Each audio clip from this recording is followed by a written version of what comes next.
रतन भाई साहब को ला करके अम्मा ने दिल्ली में बहुत बड़ा काम किया, क्योंकि रतन भाई साहब पढ़ने का जज्बा लेकर आए थे और उन्होंने अपने सब छोटे बहन भाइयों को, ओंकार, कैलाश, सरला, लक्ष्म, सबको पढ़ाया और क्या कहते हैं, उनको पढ़ाते भी थे और स्कूल कॉलेज जाने की प्रेरणा भी देते थे। रतन भाई साहब ने जब 10वीं कर ली तो चाचा ने कहा कि अब मैं आगे नहीं पढ़ा सकता और तुम है ना रेलवे में नौकरी कर लो। तो रतन भाई साहब ने कहा कि मैं अपने ऊपर पढ़ूंगा और उन्होंने ट्यूशन कर करके अपनी आगे की पढ़ाई पूरी करी और उन्होंने इकोनॉमिक्स में एमए किया और गवर्नमेंट में एक अच्छी जॉब ऑफिसर की पद की पाई। उनके प्रयासों से हम सब बहन भाई पढ़ गए और सबकी ज़िंदगी बेहतर हो गई। उधर जो हमारे ताऊ जी, रमेश चंद जी और बाबूलाल जी जो आज़ादी की लड़ाई में कूदे थे, तो हमारा देश सन 1947 में 15 अगस्त को आज़ाद हो गया और उसके बाद वो वहाँ से आ गए और उनकी शादियाँ मंदिर में जो लड़कियाँ भटकती हुई आ जाती हैं और 15-15 साल की लड़कियों की उन 50-50 साल के मेरे ताऊओं से शादी हो गई। फिर वो लड़कियाँ अम्मा के पास भेजी गई कि इनको घर का काम सिखाओ और इन्हें खाना बनाना और सारे घर के काम सिखाओ। तो अम्मा के पास वो रही, दोनों ताई, हमारी ताई रही, लेकिन बुढ़ापे में शादी नहीं करनी चाहिए, क्योंकि आगे हमने देखा कि उनके बच्चों ने बहुत दुख पाए और ताऊ ताई भी खुश नहीं रहे।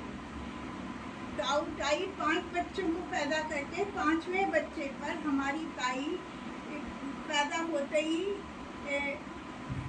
चल बसी और ताऊ जी की भी तबीयत बहुत ख़राब हो गई थी, वो भी 80 साल के होने लगे थे। तो इसलिए उन्होंने सारे बच्चों को गाड़ी में बैठाकर, बांदीकुई में थे हमारे पिताजी, चाचा जिनको हम कहते हैं, उनके पास भेज दिया। छोटा बच्चा जो 5 दिन का था, उसे ताऊ जी के दोस्त ग्वालियर में जिनके बच्चे नहीं होते थे, उनको गोद दे दिया गया। और सबसे बड़ी लड़की पुष्पा जो 14 साल की थी, उसे शारदा दीदी ले गई, विष्णु भाई साहब की बहन बड़ी, श्रीचंद जी की लड़की। और श्रीचंद जी की लड़की सरोज अब बम्बई में रहती थी, वो कुसुम को ले गई जो पुष्पा से छोटी थी। और सतीश और सुधा वो हमारे पास रहने लगे। सतीश को हमने 6ठी क्लास में दाखिल कर दिया और सुधा तब 2.5 साल की थी और उसकी परवरिश करते रहे। जब तक अम्मा जिंदा रहीं, सब बच्चे अच्छी तरह से ठीक होते रहे, लेकिन सतीश ने एक गलती कर दी। वो एक दिन गाड़ी में बैठ के बम्बई भाग गया और वहाँ उसे खाना मिला नहीं मिला, काम मिला नहीं मिला, कुछ नहीं पता। 3-4 महीने तक उसको ढूंढते रहे, नहीं मिला। और फिर पता लगा कि वो अपनी बहन पुष्पा के पास है और बहुत बीमार है, बीकानेर में, बड़ी बहन पुष्पा के पास। और पुष्पा ने और शारदा बीबी ने उसका इलाज कराया, लेकिन उसे बचा नहीं सके। वो 18 साल की उम्र में ख़त्म हो गया और सुधा हमारे यहाँ रह गई। वो अम्मा जब मरी, जब सुधा 5वीं क्लास में थी। और उसके बाद ओंकार और संतोष भाभी ने, या तो वो पढ़ने में तेज नहीं थी इसलिए, या ओंकार के बच्चे छोटे छोटे थे और भाभी जी टीचर थी, इसलिए सुधा की पढ़ाई बंद हो गई और वो बच्चों को रखने लगी। फिर सुधा के बारे में तो हम सबको पता ही है।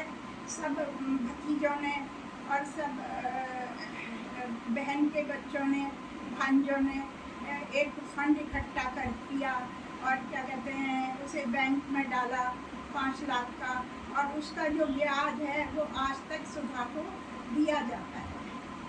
और सुधा ने भी बहुत कष्ट पाए, जिससे उसकी शादी हुई थी उसने पहले से ही दूसरी लड़की कर रखी थी, और इसलिए वो वहाँ से भाग गई।